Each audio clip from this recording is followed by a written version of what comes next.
गुरुदेव श्री श्री रविशंकर जी को बारंबार प्रणाम करते हुए हम आज एक अत्यंत लोकप्रिय उपनिषद का शुभारंभ कर रहे हैं, जिसका नाम है कथा उपनिषद या कथोपनिषद। पहले मंगलाचार कर लेते हैं। एक गहरी लंबी सांस लीजिए।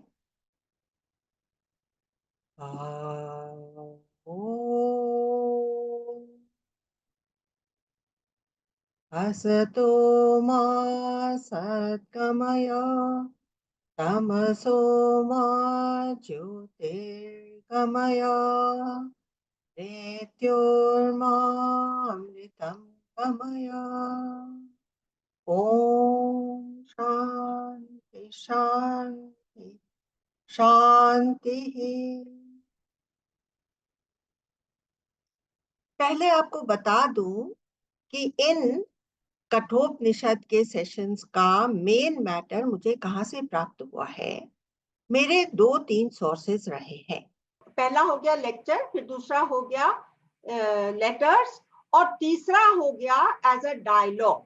तो ये जो डायलॉग है, जैसे कि विवेकानंद, क्योंकि ये जो मैंने जितना भी मैटर लिया है, ये विवेकानंद सोसाइटी के जो लेक्चर्स हैं, जो विवेकानंद सोसाइटी ऑफ न्यूयॉर्क है, उसमें जो स्वामी जी लोगों के लेक्चर्स हैं, उसमें से खास मैंने अपना मैटर लिया है। इसलिए मैं कई बार उस चीज को रेफर करूंगी जो कि स्वामी जी वगैरह बताते हैं, उनके एक्सपीरियंसेस इन न्यूयॉर्क और anywhere in America when they have been giving the lectures. तो जो तीसरी तरह की चीज है वो डायलॉग है। तो विवेकानंद के जो मुख्य डिवोटी थे, उनका नाम था शरद चंद्र, और उन्होंने जो सवाल पूछे थे और उसका जो जवाब एज अ डायलॉग दिया था, वो शरद चंद्र ने रिकॉर्ड किया था, और वो भी बहुत इंटरेस्टिंग रीडिंग है। तो ये जो हमारा कठोपनिषद है, इसका जो मेन कैरेक्टर है, ये एक छोटा सा बालक है जो कि प्री टीन, 10 साल से छोटा, तो समझ लीजिए 9 साल का बच्चा है। और ये विवेकानंद जी को स्वयं बहुत ज्यादा, स्वामी विवेकानंद को पसंद था। It was one of his favourite Upanishad. और आज भी जब उनका बर्थडे होता है तो उनके कमरे में एक तो classical music of which he was very very fond, तो वो बजाया जाता है। एक कठोपनिषद का पाठ होता है, और समय समय पर वहां के बेलूर मठ के आश्रम में कठोपनिषद बच्चों के द्वारा एनैक्ट किया जाता है। और ऐसा ही मैंने भी एक अपने जीवन में ये करा था, एक प्ले पुटअप किया था जिसको हम लोगों ने कहा था कॉस्मिक एम्ब्रेस, और उसमें one of the 3 parts was Nachiketa. और कॉस्मिक एम्ब्रेस का मतलब है मृत्यु का आलिंगन। तो मृत्यु is the ultimate reality of this life, and so we had called it the cosmic embrace, because that only brings us in touch with the cosmos. नहीं तो हम अपने जीवन में ही इतना व्यस्त रहते हैं, इतना प्री ऑक्यूपाइड रहते हैं कि हमको अपनी लार्जर रियलिटी से वाकिफ होने का समय ही नहीं मिलता, और शायद मृत्यु के क्षणों में हम लोग उसके ज्यादा नजदीक होते होंगे। इसलिए तो वो जो मैंने उस समय लिरिक्स लिखे थे वो भी आपके सामने लाना चाहती हूँ मैं।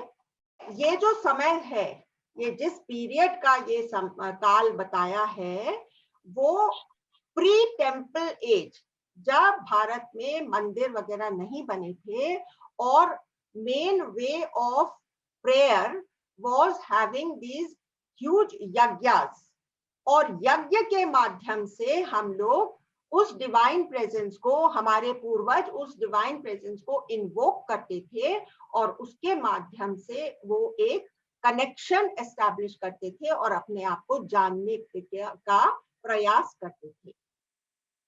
तो वो समय सतयुग का काल माना जाता था। तो पहले हमने ये कोशिश करी कि वो सतयुग का एटमॉस्फेयर क्रिएट करें। तो सतयुग का एटमॉस्फेयर क्रिएट करने की एक बहुत साइकोलॉजिकल इंपॉर्टेंस है कि जब हम लोग कोई भी चीज अपने मन को और अपने वातावरण को प्लेजेंट बनाने के बाद कोई भी चीज को अप्रोच करते हैं तो हम उसकी गहराई में उतर सकते हैं।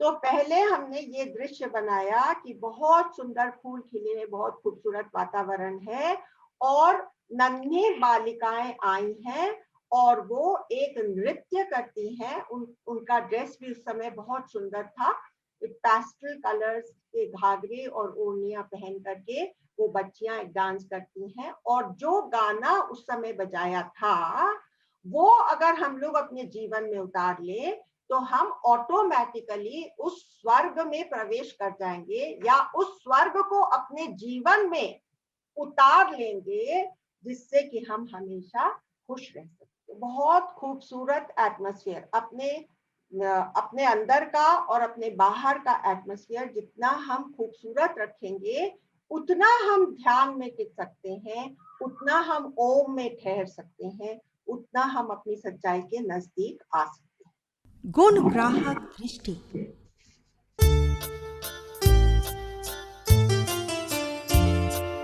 आओ सखे सुंदर सुंदर फूलों को चुन ले, काटे और सूखे सूखे पत्ते भुला दे। आओ सखे सुंदर सुंदर फूलों को चुन ले, काटे और सूखे सूखे पत्ते भुला दे। प्यारे प्यारे पलों की यादें संजोले, प्यारे प्यारे पलों की यादें संजोले, घूंघट घटा घन घोर पे गिरा दे। आओ सखे सुंदर सुंदर फूलों को चुन ले, काटे और सूखे सूखे पत्ते भुला दे।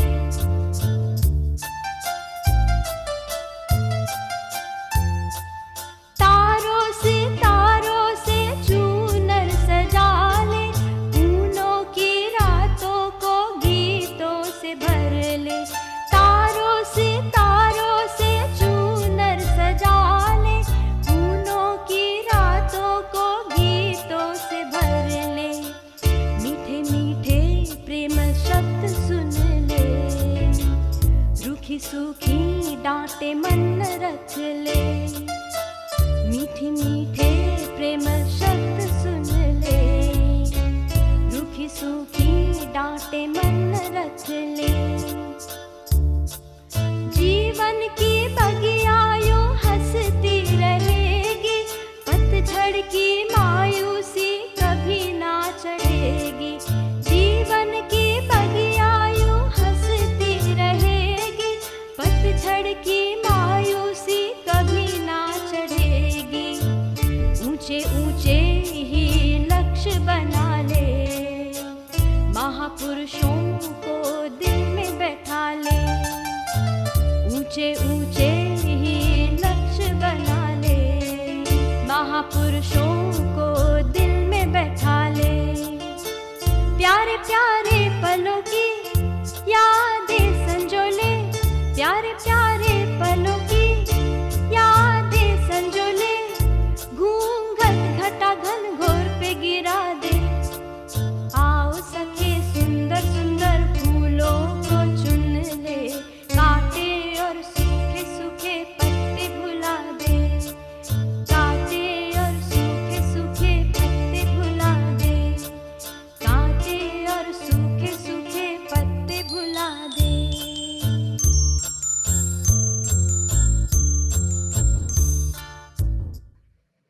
अब मैं आपसे पूछना चाहती हूँ कि आप लोगों में से कितने लोग इसको फॉलो करते हैं कि जो कड़वे शब्द हमने कभी भी हमारे कान पर पड़े होंगे या जो डांटें पड़ी होंगी और गालियां पड़ी होंगी वो हम पूरी तरह से भूलने को तैयार हैं और केवल अपने हृदय में ऊंची ऊंची और सुंदर और मीठी मीठी बातें रख सकते हैं।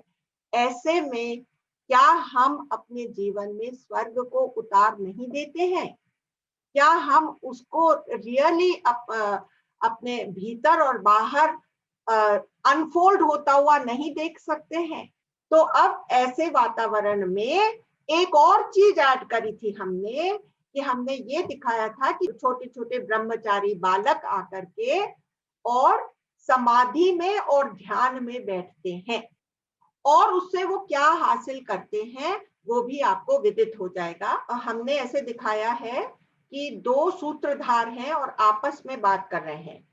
सतयुग का काल था, यज्ञ का माहौल था। उस काल का एक महान ऋषि मुनि था, उद्दालक उसका नाम था बड़ा, उसने एक यज्ञ किया था कड़ा। वाजश्रवा का पुत्र था उद्दालक।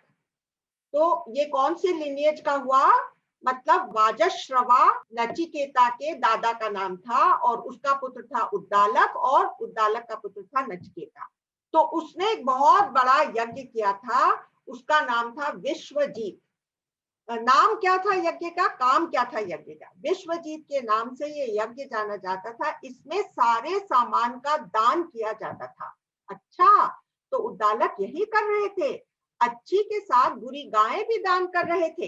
तो क्या होता है, हम जैसे जैसे बड़े होते जाते हैं और हमारा मन कड़वाहट और मैल से भरता जाता है, तो हमारे अंदर लोभ आ जाता है और हम कहते हैं कि अच्छा मैं सब चीज का दान कर दूंगा तो फिर मैं क्या खाऊंगा।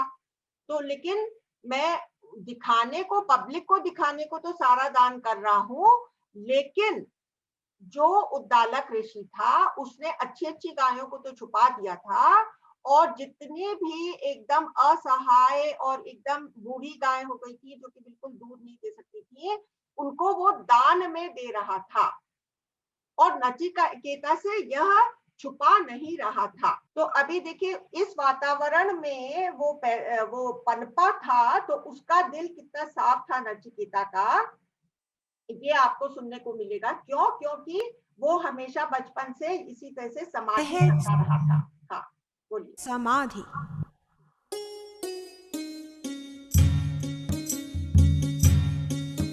करो ध्यान, करो ध्यान, करो ध्यान की तैयारी, होवे आत्मा की सवारी, होवे आत्मा की सवारी, होवे बुद्धि का विस्तार, खेल कूद में भी सुधार, खेल कूद में भी सुधार, तन पावे आराम, मन को भी विश्राम, तन पावे आराम, मन को भी विश्राम, समाधि की शून्यता, समाधि की शून्यता, उसमें ही पूर्णता, उसमें ही पूर्णता, करो ध्यान,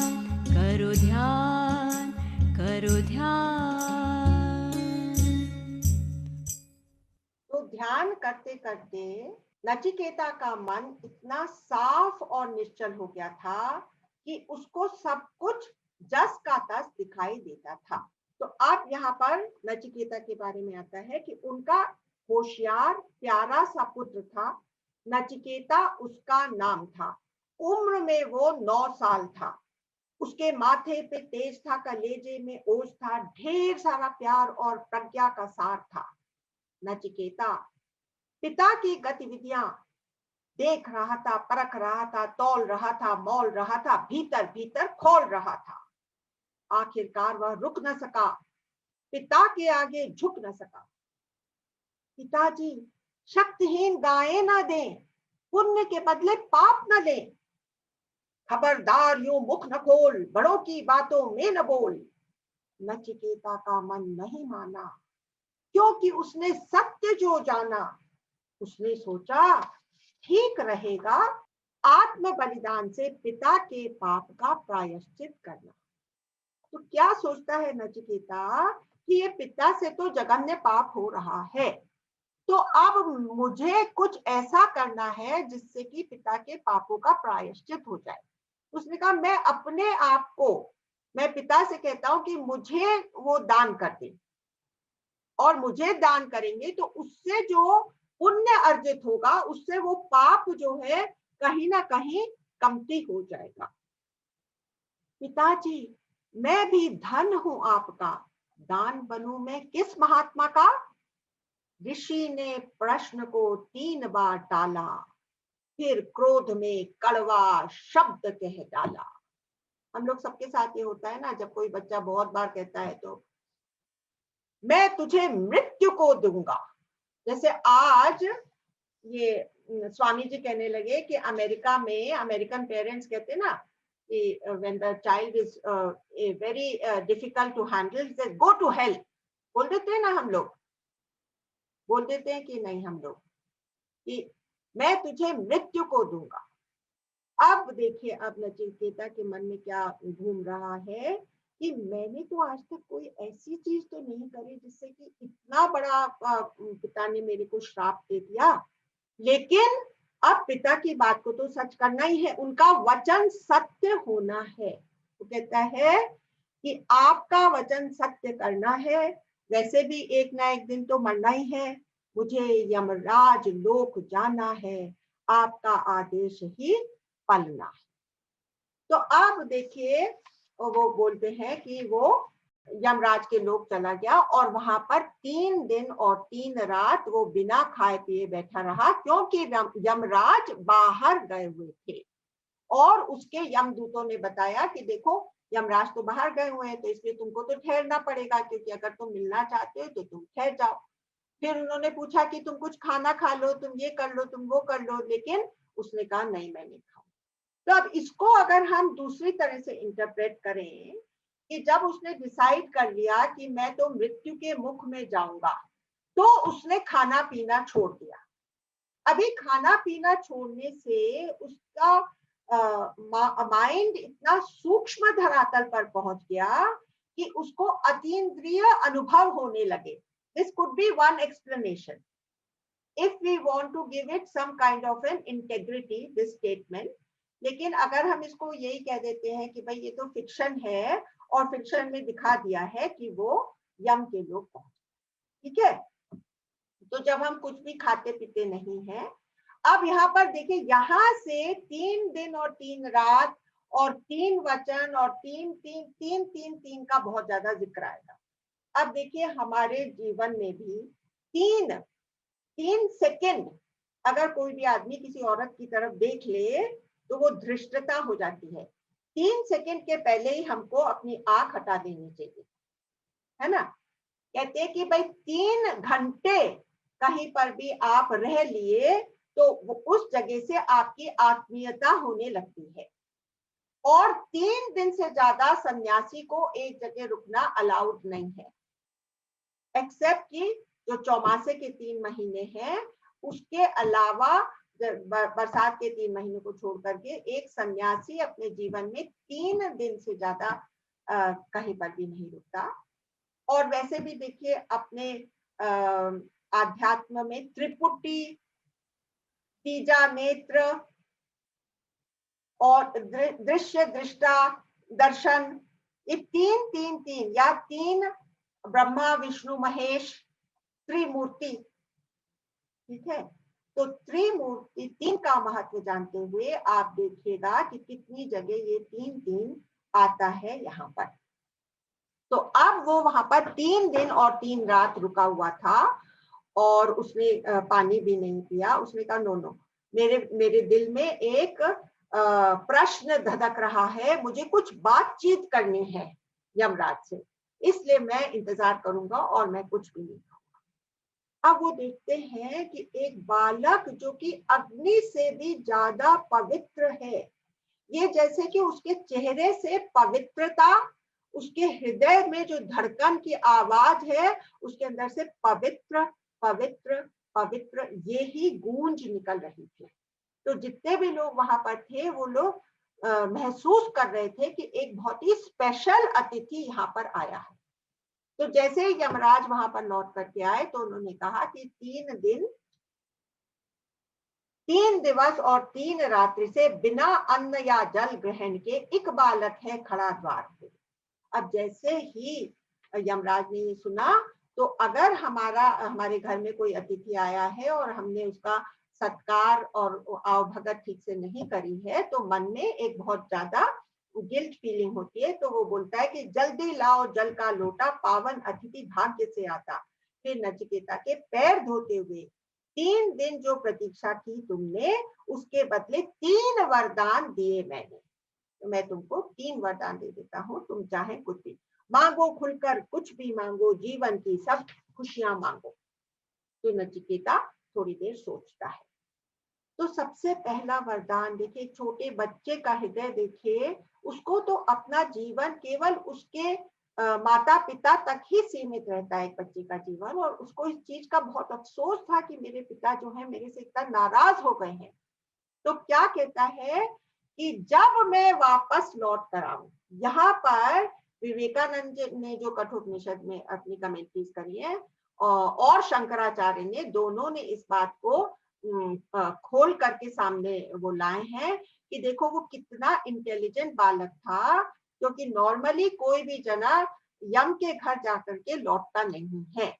लेकिन अपना पहला प्रश्न उसने ऐसे शब्दों में गढ़ा कि उसने कहा कि जब मैं अपने घर वापस आऊं तो मेरे पिता का क्रोध मेरे ऊपर नहीं रहे, और वो ये ना समझे कि भाई मैं कोई भूत प्रेत आ गया हूँ, वो मुझे अपनी संतान करके स्वीकार करें और खुशी से अपना जीवन बिताएं। ठीक है, तो ये उसने पहला प्रश्न मांगा। तो पिता का क्रोध न हो मुझ पर, शीतलता बरसे हम पर। यमराज ने कहा तथास्तु, मृत्यु के मुख से छूटे देख तुम्हें, प्रसन्न चित सुख से रहेंगे वे। फिर अब उसने दूसरा, तो इसमें तो उसने अपना इमीडिएट घर का वातावरण सुधार दिया। अब उसने जो दूसरा वरदान मांगा, वो भी उसने जो आम कन्वेंशनल रिलीजन्स जो सब प्रॉमिस करते हैं, उसका उसने पूरा सुख मांगा। उसने कहा कि देखिए कि मैंने अभी अपने पिता को देखा, वो विश्वजीत का यज्ञ कर रहे थे। इस तरह से बहुत से यज्ञ होते हैं और बहुत तरह से अग्नि प्रज्वलित करके सब बड़े लोग बैठते हैं और यज्ञ करते हैं। तो उनमें से सबसे उत्तम यज्ञ जो है वो आप मुझे बता दीजिए। तो पिता यज्ञ कर रहे थे किस चीज के लिए? कि उनका आगे आने वाला समय खूबसूरत हो, उनको उत्तम कोटि का स्वर्ग मिले। तो नचिकेता ने कहा जो हाईएस्ट यज्ञ है वो मुझे बता दीजिए। तो यमराज इससे भी बहुत खुश हुए और उनका ठीक है, और उन्होंने जीवों के मंगल साधन अग्नि तत्व का रहस्य दे दो, उसकी संभाल की विधि समझा दो। अब इसको हम साइंटिफिक लैंग्वेज में समझेंगे तो ये हुआ कि देखिए जो कुछ भी आज हम संसार में प्रोग्रेस देख रहे हैं, वो एनर्जी का सही यूज की वजह से हम इतना डिजिटलाइज कर रहे हैं, इतनी बड़ी बड़ी बिल्डिंग्स बन रही हैं, इतनी बड़ी बड़ी फैक्ट्रीज बन सकती हैं। वो एनर्जी को या अग्नि को किस सही तरह से उसको यूज किया जाए, उसका रहस्य क्या है, ये उसने मांगा। तो वो कहता है कि अग्नि अनंत, अच्छा अभी इसका एक और जो आध्यात्मिक मीनिंग है वो आप यूं समझ सकते हैं कि ये जो हमारे अंदर हम सब जो यहाँ पर आज जमा है, उनके अंदर ये जो एक लॉन्गिंग है, the longing to know the truth, ये ही वो अग्नि है जो कि हमको सुखाती है, और ये वो प्यास है जो कि हमको आगे बढ़ाती है। ठीक है, तो इसको वैसे भी हम समझ सकते हैं अगर इसका आध्यात्मिक मीनिंग दे।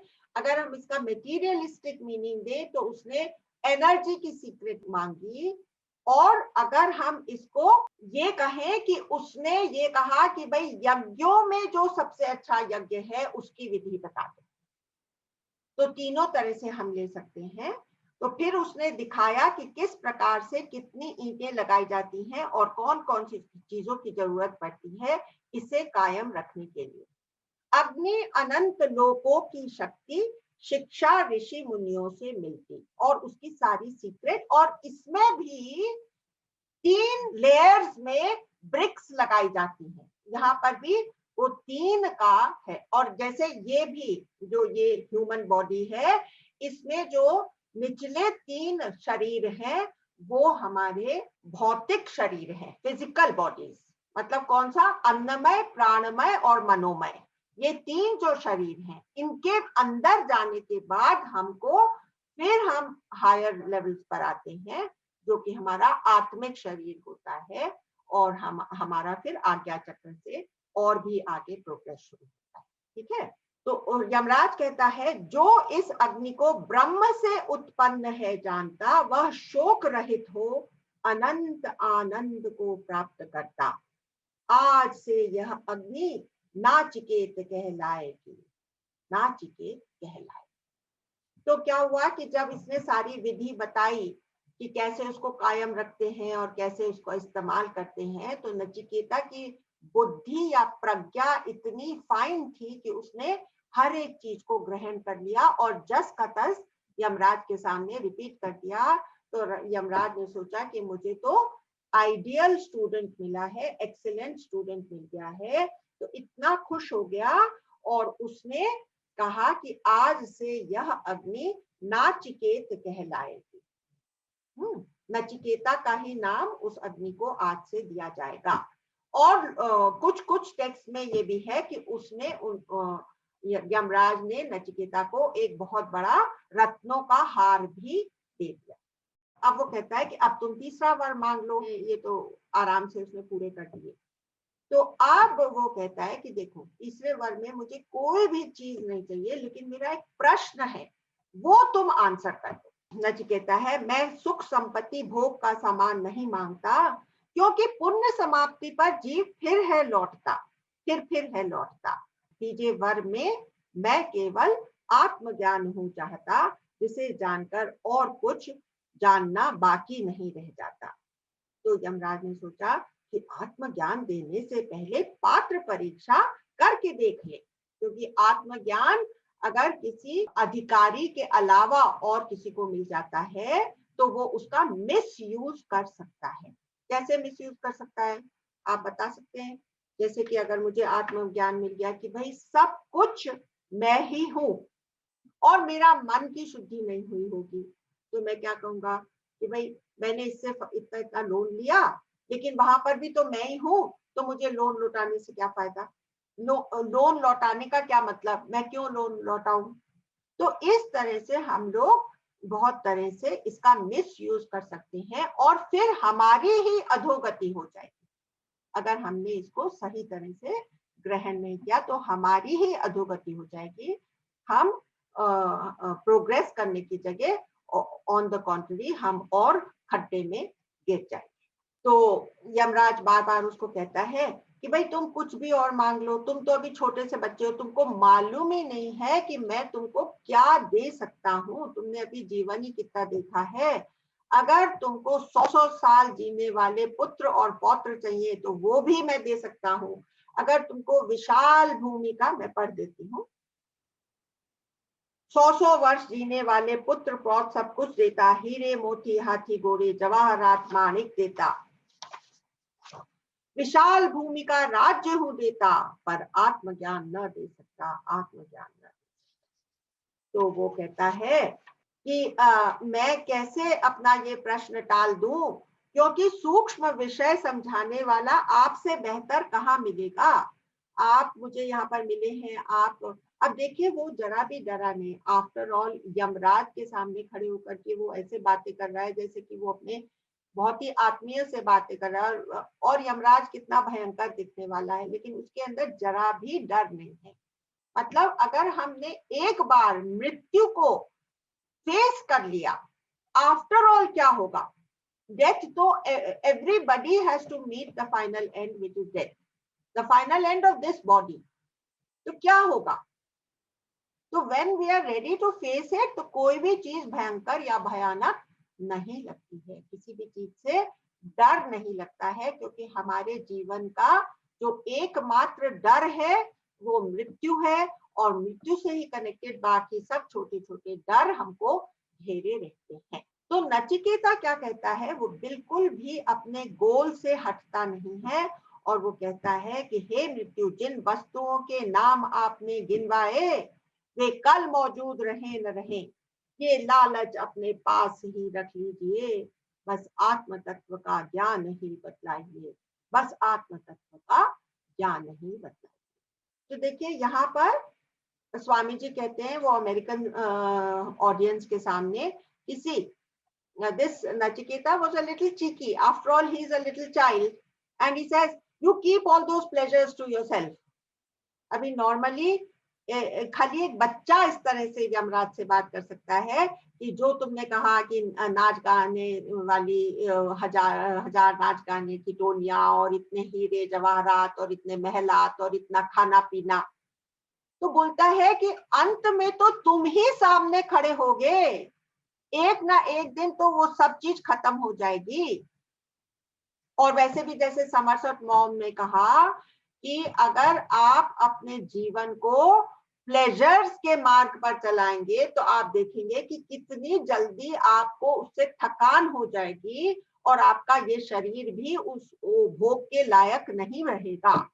तो नचिकेता इतनी छोटी सी उम्र में, क्योंकि सतयुग का काल था, क्योंकि उसने बाकी सब ये वातावरण देखा था, क्योंकि वो ध्यान समाधि में बैठता रहा था, जैसे हमने उन बच्चों के माध्यम से दिखाया था कि छोटे छोटे बच्चे भी उस काल में ध्यान समाधि में बैठते थे और अपने आप को जानने की प्रक्रिया उनके अंदर प्रज्वलित हो गई होती थी। तो नचिकेता बहुत ही सूक्ष्म विचार रखने की क्षमता रखता था और उसने कहा कि मैं इन सब चीजों से अपने लक्ष्य से हटने वाला नहीं हूं और आप तो मुझे, तो वो क्या कहता है मालूम है, वो ये कहता है कि कुछ लोग तो कहते हैं कि मौत के बाद कुछ नहीं रहता, कुछ लोग कहते हैं कि नहीं मौत के बाद ऐसा ऐसा ऐसा ऐसा होता है। तो ये सब मैं आपके मुंह से सुनना चाहता हूँ, क्योंकि आप इन सब चीजों के सबसे बड़े ज्ञाता हैं, आप मौत को बहुत अच्छी तरह से जानते हैं, इसलिए मैं खाली आपसे सुनना चाहता हूँ कि आफ्टर ऑल ये जीवन है क्या, ये जीव क्या है, इसके बारे में आप मुझे बताइए, क्योंकि वंस एंड फॉर ऑल मेरे जीवन की दुविधा सब समाप्त हो जाए। ठीक है, तो वो कहता है। अब बहुत ही सुंदर बात यमराज ने कही, बहुत ही खूबसूरत तरह से उसने समझाया कि देखो, यमराज ने नचिकेता को वैराग्यवान और दानवान, मुमुक्षु और जिज्ञासु पाया, पराक्रमी और साहसी पाया। फिर वो कहता है जीवन के होते दो मार्ग, श्रेय मार्ग और प्रेय मार्ग। श्रेय है कल्याणकारी मोक्ष का मार्ग, होता है वह मंगल मार्ग। प्रेय है धन संपत्ति सुख का मार्ग, पर होता है वह दुख का मार्ग। तो नचिकेता कहता है कि श्रेय मार्ग नर कौन है लेता, आत्मज्ञान किसको है मिलता। फिर यमराज कहता है अधिकतर लोग आत्मा न जानते, धन दौलत में फंसे हुए रहते, आत्मज्ञान में रुचि न लेते। ऐसे भी कुछ मानुष होते जो आत्मज्ञान सुन के न समझते, और ऐसे भाग्यशाली भी होते ब्रह्म ज्ञानी गुरु जिन्हें मिल जाते। तुम जैसे जब ब्रह्म है सुनते, छप लेते हैं इसको तत्क्षण, पाते हैं वो मोक्ष विलक्षण। तो नचिकेता कहता है कि मेरी जिज्ञासा बढ़ती जाए, आत्म तत्व मुझको समझाए। अब यहाँ से मैं आपको बताती हूँ एक बहुत ही खूबसूरत तरह से जो यमराज ने कहा। मैं अपने टेक्स्ट से थोड़ा हट करके पहले उस मूल बात में उतरती हूँ, जो कि आज का हमारा इस सेशन का जो सार है उसमें हम लोग आ जाते हैं। वो कहता है, वो पहले एक पूरा मॉडल देता है, हमारा हम सबका मॉडल बताता है कि तुम लोग क्या हो। तुम्हारा जो बॉडी है वो तो रथ है, तुम रथ हो, और तुम्हारी जो इंद्रियां हैं वो घोड़े हैं। जो तुम्हारे रास्ते हैं, 5 रास्ते हैं, 5 घोड़े हैं। इंद्रियां कितनी होती हैं? इंद्रियां भी 5 होती हैं, और तो इसलिए घोड़े 5 हो गए। और फिर वो किन पर चलते हैं? तो अलग अलग इंद्रिय अलग अलग रास्ते पर भागना चाहती है। तो हमारी आंख फॉर्म के रास्ते पर भागती है, सुंदर रूप के ऊपर भागती है। तो कान जो खूबसूरत सुना है उसके ऊपर भागना चाहते हैं, और नाक वाला जो घोड़ा है वो खूबसूरत जो सुगंधी कहीं से आ रही है उसकी तरफ भागना चाहता है। और जो तुम्हारा वो घोड़ा है जो तुम्हारी स्किन को रिप्रेजेंट करता है वो टच और फील पर भागना चाहता है। और जो तुम्हारा जबान को रिप्रेजेंट कर रहा है घोड़ा, वो तुम्हारे रस पर, टेस्ट पर भागना चाहता है। तो आप सोचिए कि वो रथ कहीं पर भी जा पाएगा जो अलग अलग 5 मार्गों पर चल रहा है। तो स्वामी जी कहते हैं वहां American, don't hire such a vehicle because you will get a ticket, you are running on 5 separate roads at the same time. तो वो कहते हैं कि ये जो घोड़े हैं ना, जब तुम्हारे घोड़े सही होंगे, जब वो मन जो तुमको अलग अलग मार्ग पर चलाता है वो अच्छा होगा, जब तुम्हारा चैरियटियर वो सही होगा, उसको अपना लक्ष्य मालूम होगा, तब तो तुम लक्ष्य पर पहुंचोगे, और नहीं तो तुम कहीं पर बीच में ही खो जाओगे। ना तुम्हारे दुनियावी लक्ष्य हासिल हो सकेंगे और न तुम्हारा परमार्थ का लक्ष्य सुधर सकेगा। तो स्वामी जी बहुत बहुत से एग्जाम्पल से हम लोगों को ये समझाते हैं ये बात, जो कि मैं आपके सामने रखती हूँ। एक और स्वामी जी एक बात बताते हैं कि देखो, जब इसने नचिकेता ने ये वर मांगा कि पहला वाला वर, जब उसने कहा जब मैं वापस लौट के आऊं तो पिता मेरे पास प्रसन्न हो, तो इतना इंटेलिजेंट वो था। तो एक एग्जाम्पल देते हैं कि एक बार एक आदमी था, तो उसकी तपस्या से भगवान प्रसन्न होकर के उसके सामने आए और बोले कि तुम अपना वरदान मांगो। तो आदमी क्या कहता है, एक ही वरदान उसको मिला था, तो उसने क्या मांग लिया कि मैं अपने पोतों के साथ सोने की थाली में खाना खा रहा हूं, ये वरदान आप मुझे दे। तो उसने इस एक वरदान में तीनों चीजें मांग ली ना, एक तो लंबी उम्र मांग ली कि भाई उसको पोतों के मुंह भी देखने को मिल जाएंगे, और फिर जीवन लंबा मांग लिया, है ना, और फिर उसने बहुत सी धन दौलत मांग ली, क्योंकि सोने की थाली में उसको खाना खाने, और बहुत ही प्लेजेंट फैमिली लाइफ मांग ली, तो सब कुछ मांगा ना। तो इस तरह से नचिकेता को उन्होंने कहा कि वो भी उसने मांगा। अब यहाँ पर अब ये देखिए, हम लोग वैसे तो सेकंड कैंटो, सेकंड चैप्टर से मेन ज्ञान शुरू होता है, लेकिन ये जो रथ वाली बात है ये फर्स्ट चैप्टर का थर्ड पार्ट का 4th श्लोक है, जिसमें कि वो रथ की बात कहते हैं। फर्स्ट चैप्टर, मेन चैप्टर, उसका थर्ड पार्ट का 4th वर्स तो कहता है कि जो तुम्हारी बॉडी रथ है, तुम्हारे घोड़े सेंस ऑर्गन्स हैं, और जिन रास्तों पर वो चलते हैं वो तुम्हारे विषय हैं, जो हर एक इंद्रिय के साथ विषय जुड़ा हुआ है वो है, और जो तुम्हारा मन है वो लगाम है, और जो इंटेलेक्ट है, जो तुम्हारी बुद्धि है, वो तुम्हारा रथी है।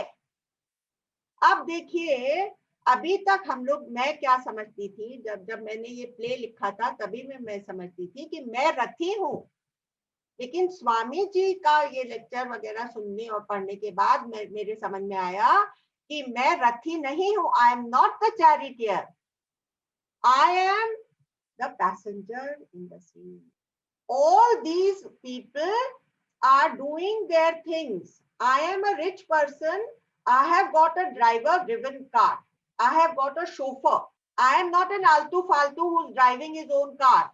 I am sitting in the back seat. I am the Sakshi Krishna. ये बहुत ही खूबसूरत बात मैंने इस अभी पकड़ी।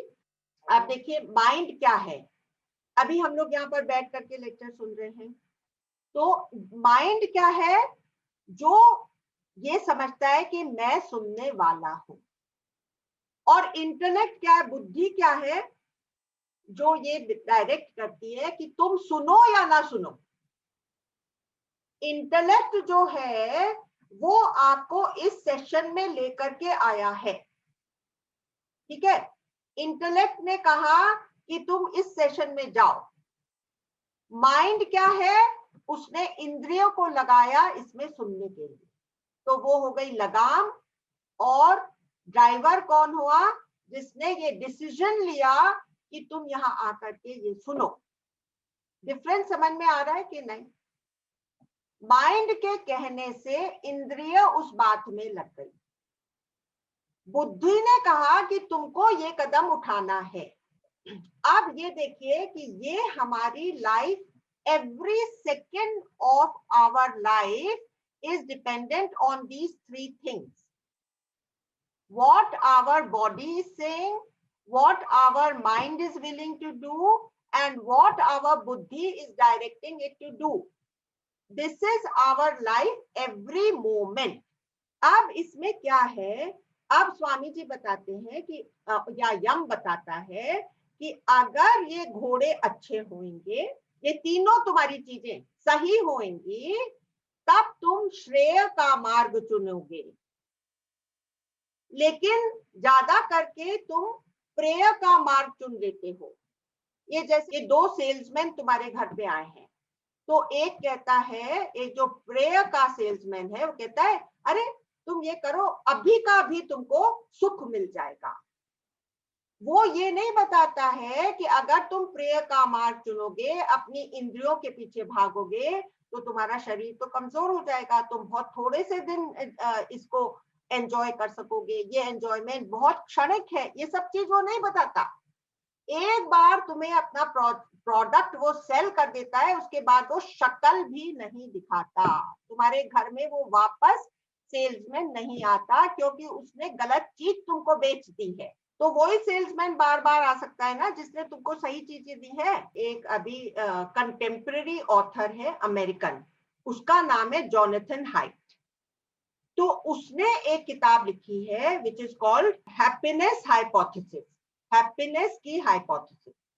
वो कहता है कि भाई आज आप कोई भी बुक्स के स्टॉल में चले जाओ, वहां पर मोस्ट वेल स्टॉक्ड एरिया कौन सा होगा, सेल्फ हेल्प बुक्स, जिसमें कि तुमको बताएगा अरे 7 दिन में तुम अपनी इन कमजोरियों के ऊपर ये इस तरह से जीत पा सकते हो, खाली 7 दिन मांगते हैं, इन तरह से तुम अच्छी आदतों को के ऊपर चलने लगोगे, ऐसे वो लोग बोलते हैं, सारे जितने भी सेल्फ हेल्प बुक्स वाले स्टोर्स हैं।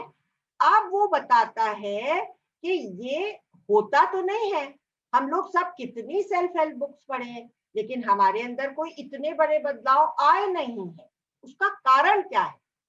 तो वो ये जोनाथन हाइट कहता है कि तुम्हारे अंदर ये 3 चीजें हैं ना, तुम्हारे सेंसेस हैं, तुम्हारा मन है और तुम्हारा इंटेलेक्ट है। तो किताबें कौन पढ़ता है, किताबों से कन्विंस कौन होता है, तुम्हारा इंटेलेक्ट होता है।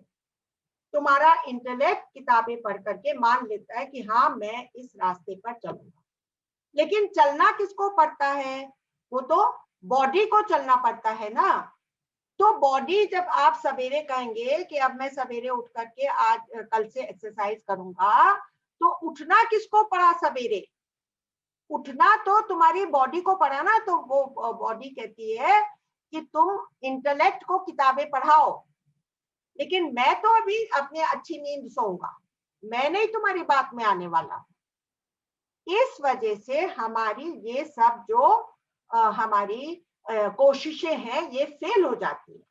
तो बोलता है कि इन कोशिशों को फेल नहीं हो, इसके लिए क्या करना पड़ेगा। तो जैसे एक हाथी है, तो हाथी को ट्रेन करना पड़ता है। हाथी तुम्हारी बातें नहीं सुनेगा, इंटेलेक्चुअल बातें, उसको ट्रेनिंग देनी पड़ेगी। तो आज हम गुरुदेव के पास जाते हैं या हम और कोई भी कंटेम्प्रेरी मास्टर के पास जाते हैं, तो बोलते हैं कि 30 दिन तक तुम ये दिन, तो ये तुम्हारा पार्ट ऑफ योर सब सेकेंडरी नेचर बन जाएगा। इस तरह से अपनी बॉडी को हमको ट्रेनिंग कर देनी पड़ेगी। तो बॉडी जो है वो या सेंसेस जो है वो ट्रेनिंग से संभल जाती हैं, और माइंड किस चीज से काबू में आता है? माइंड काबू आता है अवेयरनेस से, जिसके ऊपर की हम लोगों ने बहुत बात करी है। अवेयरनेस से वो काबू में आता है। तो कांस्टेंट अवेयरनेस, किस चीज की अवेयरनेस? कि मेरे मन में क्या चल रहा है, मेरी बुद्धि में क्या हो रहा है, मेरे मुंह से क्या शब्द निकल रहा है, मेरे हाथों से क्या एक्शन हो रहा है, इस चीज की कंटिन्यूअस अवेयरनेस। तो हम इसमें बहुत बार गिरेंगे, हम बहुत बार लड़खड़ाएंगे, बहुत बार धराशायी होंगे, लेकिन हमको उसके लिए पछतावा नहीं करना है। अरे मैं तो इतनी देर बैठी हुई हूँ, लेकिन मेरा माइंड तो इतनी जगह चला गया। जिस समय तुमको महसूस हुआ कि माइंड चला गया है कहीं, तुम उसको वापस ले आओ जगह पर। धीरे धीरे करके उसकी आदत पड़ जाएगी वहां पर ठहरने की। और जैसे ही हमने उस ठहराव का आनंद लेना शुरू कर दिया, अपने आप मन चाहेगा कि मैं उसमें आसक्ति है। तो मन का सबसे बड़ा दुश्मन क्या है?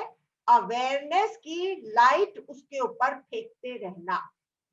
अवेयरनेस की लाइट अगर हमारे मन के ऊपर हम डालते रहेंगे, तो वो कभी भी कोई गलत चीज कर नहीं सकेगा, उसका शॉर्ट सर्किट हो जाएगा, वो कर नहीं पाएगा। जैसे कि अगर हमारे मुंह से कड़वे शब्द निकलने वाले हैं, हम किसी से बहुत नाराज हो गए हैं और निकलने ही वाले हैं, उस समय हमने उसके ऊपर लाइट फेंक दी कि अरे ये तो तू क्या कहने वाली थी, तो वहीं पर वो संभल जाएगा, वहीं पर वो आगे नहीं बढ़ पाएगा।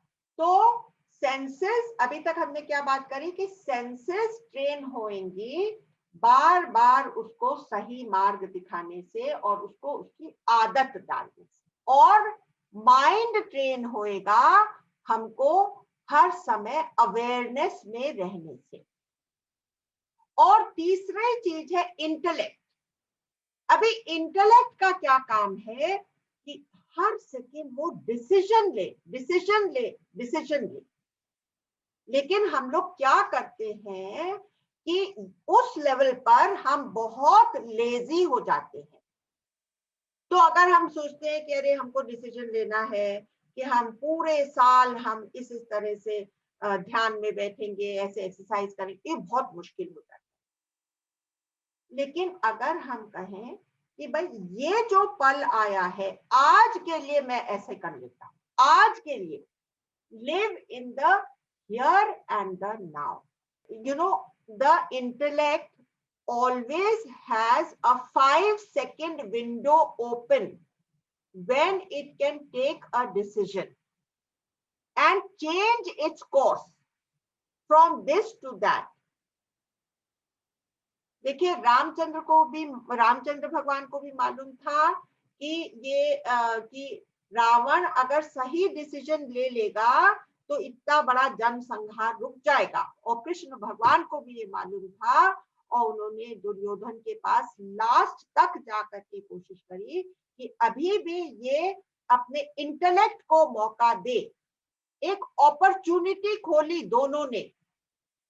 ये अपॉर्चुनिटी हम सब की लाइफ में हर समय खुलती रहती है, लेकिन हम इतने आदती हो गए हैं अपना इंटेलेक्ट इस्तेमाल नहीं करते। तो जैसे कंप्यूटर जो है वो डिफॉल्ट मोड में चला जाता है ना। कंप्यूटर कहता है लास्ट में आप एक कमांड दे दो, अगर आपने नहीं कमांड दिया तो वो डिफॉल्ट मोड में चला जाएगा। तो जो आपके सेंसेस बोलेंगे वो कर देगा, जो आपका मन बोलेगा वो कर देगा, और अपना डिसीजन खुद नहीं लेगा। तो यहाँ मैं आप सबका ध्यान इस बात पर खींचना चाहती हूँ कि हम इस इंटेलेक्ट को तैयार करें कि जो पल पल हमारे सामने अपॉर्चुनिटीज आती हैं उनको ये इस्तेमाल करें, उनको जाने ना दे, वो केवल 5 सेकंड की विंडो होती है और कंटिन्यूअसली सवेरे से उठ करके हम उसका प्रयोग करते रहे तो हम अच्छे घोड़े बन जाएंगे, सद अश्व, अच्छे घोड़े बन जाएंगे और मनस्क, समनस्क, माइंडफुल बिहेवियर करेंगे और हम अपने विवेक का इस्तेमाल, बुद्धि का इस्तेमाल हर पल करेंगे तो हम अपने लक्ष्य तक अवश्य जाएंगे। अब यहाँ पर मैं आपको एक छोटा सा एक टेक्निक बता देती हूँ, जो कि आप लोग सबने एक नाम सुना होगा, निक नाथन। निक नाथन एक बहुत बड़ा वियतनामीज फिलोसोफर और ज़ेन टीचिंग को फैलाने वाला एक बहुत ही वेल नोन पर्सन है। और उसने कहा है कि be in the here and now. तो how to be in the here and now, I want to tell you what Nick Nathan has said कि सांस अंदर लो तो हियर, बाहर निकालो तो नाउ।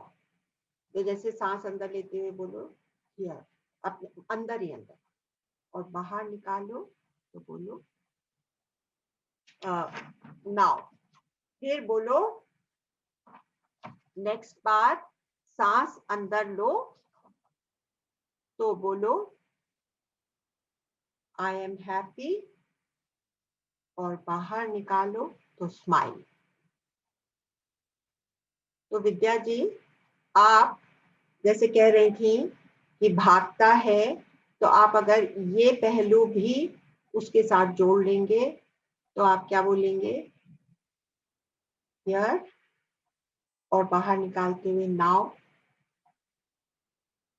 सेकेंड टाइम अंदर लें, आई एम हैप्पी, और बाहर करें then you smile, and alternately you keep on doing this. मैं आजकल क्या कर रही हूं, मैं आपको बताना चाहती हूं कि जैसे गुरुदेव ने कहा है सो हम,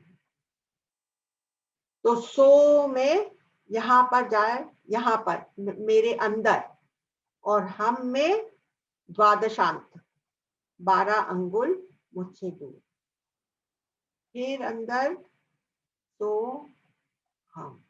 इसको ही बहुत से लोग उल्टा करते हैं, हम में हम, और साव में द्वादशांत, 12 अंगुल दूर। तो ये हमारी horse shoe shaped breathing technique हो गई, जो कि हमने गुरुदेव से विज्ञान भैरव में सीखी है, जो विपश्यना में सिखाते हैं। हम साव या सो हम बोलो तो वही हमसा की आवाज आती है, और हम साव बोलो तो सो हम की आवाज आती है। तो इनमें से जो भी टेक्निक आपको अच्छा लगे, be in the here and now. तो अभी तक हम लोग क्या करते हैं, most of the time we are in what if only, what if I have done this, if only, what if this had happened like this, if only I could have married this one, if only I could have joined this university. तो ये इसमें हम क्या कर रहे हैं, या हम पास्ट में हैं या हम फ्यूचर में, और हियर एंड नाउ को हम भूल गए। अगर हमारे साथ ये हो रहा है, तब हमको निक नाथन की टेक्निक हियर एंड नाउ को अपने अंदर प्रैक्टिस करना चाहिए, जिससे कि हमारी सेंसेस हमारे कंट्रोल में आए। हमारे मन पर हमको अवेयरनेस की लाइट हर समय फेंकनी है, जो हमारे से न गलत शब्द हो, न गलत एक्शन हो, और न गलत थॉट, और अपनी बुद्धि को हमेशा एकदम शार्प रखना है कि वो हमको सही लक्ष्य दिखाए। तो ये 3 चीज हम इस 1 हफ्ते प्रैक्टिस करेंगे, जिससे कि हम नेक्स्ट चीज के लिए तैयार हो जाए। ये हमारे तैयारी का ग्राउंड है। So I will take your leave and thank you very much.